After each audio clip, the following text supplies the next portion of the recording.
This week on Inside Boulder News, the city and community reflect on the first anniversary of the September 2013 flood.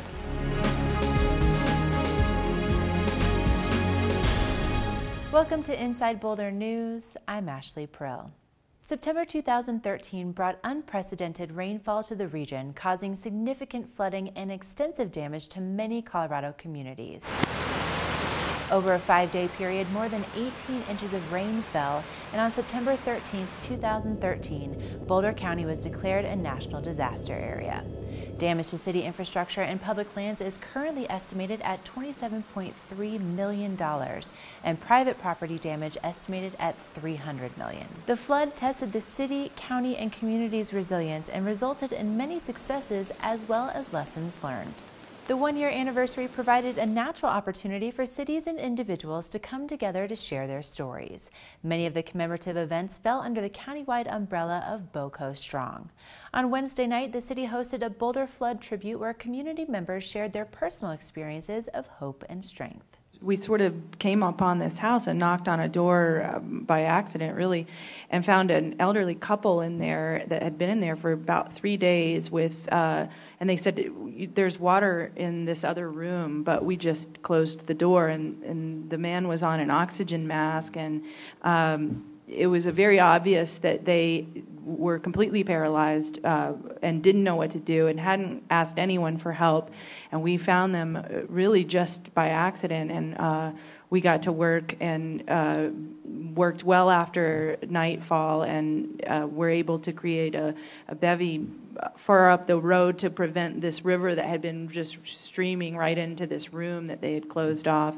And I don't know what would have happened to them had we not found them. The City of Boulder also partnered with the Geological Society of America to engage the community in a dialogue about the science of disaster planning.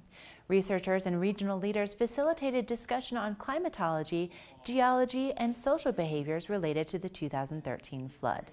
We want to basically identify events that have engaged the community's thinking deeply and be able in that context to have a dialogue, so that everyone comes out learning more, not only the public, but also the scientists who are attempting to have their work be meaningful. If you missed it, you can find the entire discussion right here on Boulder Channel 8. As we continue to move forward, you can find information 24 hours a day, 7 days a week about flood recovery, creeks and floodplains, and flood safety in the City of Boulder at boulderfloodinfo.net. Almost every single trail in the open space and mountain park system sustained significant damage during the flood. When the flooding subsided, the community came out in droves to repair their beloved open space. After the flood, we were absolutely inspired and amazed by the outpouring of support that we had. We were able to coordinate over 60 volunteer projects, and we were really impressed that we had over 1,000 volunteers that offered about 6,000 hours to help us rebuild the system that everyone just loves. We had projects to remove debris from the flood. We had miles and miles of fence line to repair and restore. There were creek corridors to rehab, and then also trails to rebuild. And I think it's really amazing that we've gone as quickly as we did. Basically by the end of the year, we had almost everything open, and we've just got a couple more that we're trying to finish up. Thanks to the help of volunteers, Open Space and Mountain Parks has reopened 99% of its trail system. These trails have a history for people. They have memories and connections that they've built over time. They might go on a trail for their favorite run or their favorite picnicking spot and their favorite climb, and they just, it's part of who they are now. And to not be able to be out on some of the trails on the days after the flood, I think that really struck a chord with people. This is, for a lot of people, why they choose to live here. And so we were really happy to have that support to get things back open again. The jury is still out on how many of the species on Open Space and Mountain Parks land have reacted to the flood. While staff continues to assess the impacts, there's one simple thing that you can do to help their efforts. We are constantly looking at restoration possibilities, particularly in the foothills riparian areas, the floodplain areas where we've had significant scouring. We've tried to replant these areas to augment the natural processes of revegetation and regrowth to allow these birds and these mammals to come back in a disturbance-free area. And so largely what we've asked the visitors to do, and what we tend to do as staff, is to stay on trail and not enter these areas, because we'd like to provide as much space and as much opportunity for these wildlife communities to adjust to a modified habitat. Despite the 50 trail repair and reconstruction projects that have been completed since the flood, there's still more work to be done. 10 projects are currently in progress, and there are 29 more in the planning stages. To volunteer, visit osmp.org and look for the Get Involved link. On the night of September 12, 2013, longtime Boulder resident and business owner Bob Drake lost 70% of his retirement income. His 6,000 square foot office building with 18 tenants was split in half by a mudslide that came down from Flagstaff Mountain. You know, when you have a problem that's so big, you can't figure out how to solve the problem. You have to break the problem into smaller pieces and hit the pieces all at one at a time. And the first thing I did was call Tracy Winfrey at the city, and I told her I can't have 7 meetings with city officials.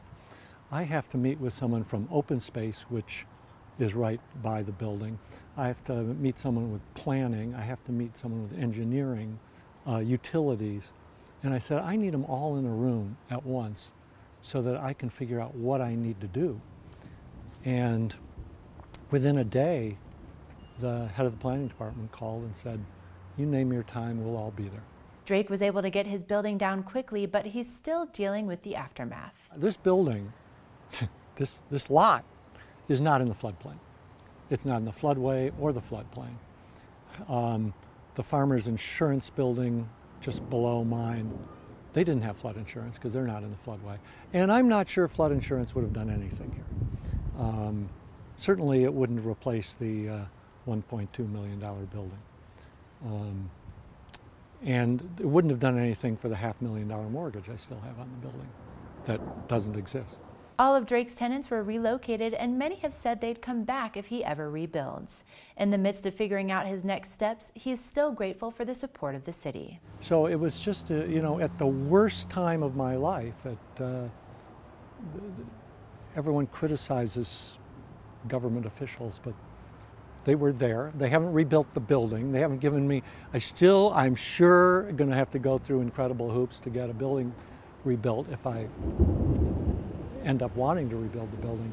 But it's nice to know that there are people on your side. The City of Boulder's wastewater treatment facility and its collection system are critical to the operation of daily life in Boulder. The collection system is made up of about 360 miles of pipes. Those pipes start on residential streets at 8 inches apiece and gradually flow into larger pipes to eventually reach the wastewater treatment facility.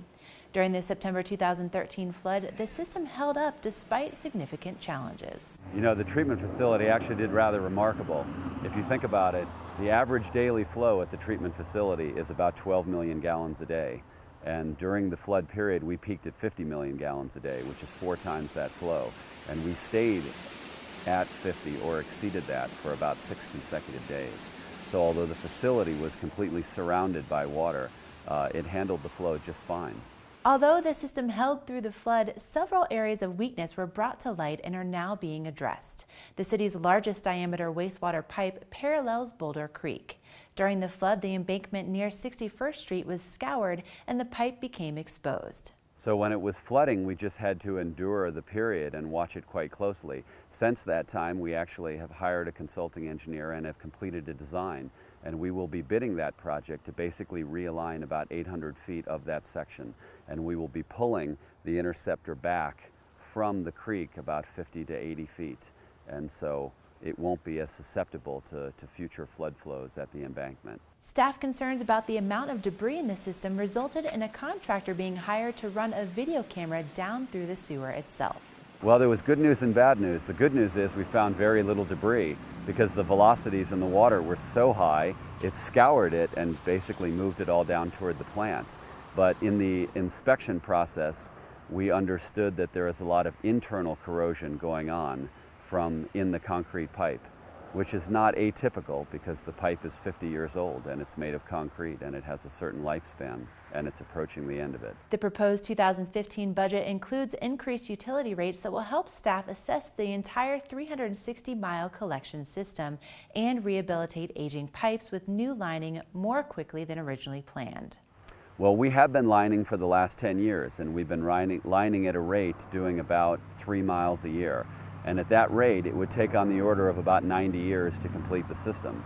So when we started going through the budget process and talking to our Water Resource Advisory Board, they wanted us to identify a more accelerated pace with which to do the condition assessment and the rehab. So these increased rates will permit us to get through the system in much shorter time. A year later, staff has learned several critical lessons from the flood. We have better information on the condition of the system than we've ever had before, and we will continue to in the next 4 years as we continue this analysis. We also have a better understanding of the high priority projects because of all the damage and the inundation and where the flooding and the sanitary sewer backups were. So the dollars that we spend on these projects will be going toward the worst case scenarios in the city. More information about the wastewater treatment plant and the proposed 2015 budget can be found on the city's website. Trent Follica is the lead traffic signal technician for the city of Boulder. He and his crew are not only responsible for all of the traffic signals in the city, but also maintaining all of the bike path and underpass lighting systems, school flasher systems, and mid-block pedestrian crossing signals.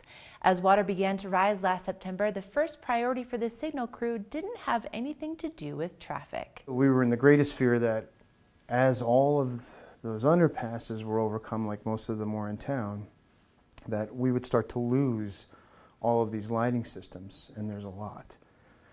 So, you know, we're talking tens of thousands of dollars in loss.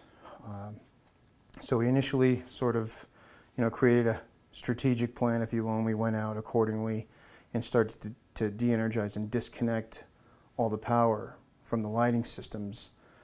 So at least they were off as the water started, you know, to intrude, and that way would lessen the severity of the damage. To keep critical traffic signals running and prevent gridlock on the roads, the crew worked around the clock and was even able to secure some of the last generators on the Front Range. But Follica says the team's success during the flood was years in the making. All the work we've done over the course of the last 10 years to majorly upgrade the traffic signal infrastructure here in Boulder by rewiring and conduit repairs and traffic signal cabinet upgrades started to show its worth. So we really lost very few intersections even during the worst of the flooding.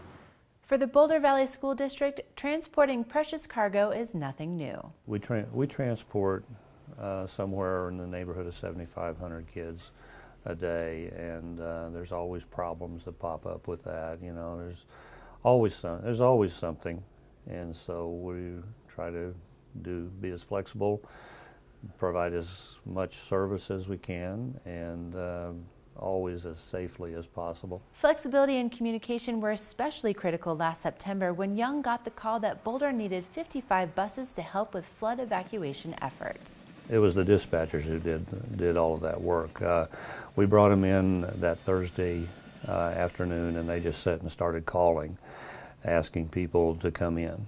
And the drivers stepped up. It's the drivers that did all the work on all of this. BVSD buses were lined up at Lifebridge Church and also available 24 hours a day at the Boulder Municipal Airport. The airport was kind of interesting because we had all the refugees coming out, and they had all the belongings they could carry with them, the pets. They had these dogs, cats, everything, and not things we normally carry on a school bus. So that was something. Some of the dog carriers were so large we had trouble getting them into the buses. Young says no matter what the emergency, the Boulder Valley School District is happy to help and ready to adapt. Oh, always ready, yeah. Whatever comes up, we'll find a way. For more information about BVSD transportation, visit bvsd.org or call 720-561-5120. Thank you for watching Inside Boulder News. Stay in touch with us on Facebook and Twitter by submitting news tips and questions. You can also sign up to receive video updates right in your inbox. Just go to boulderchannel8.com and click on subscribe.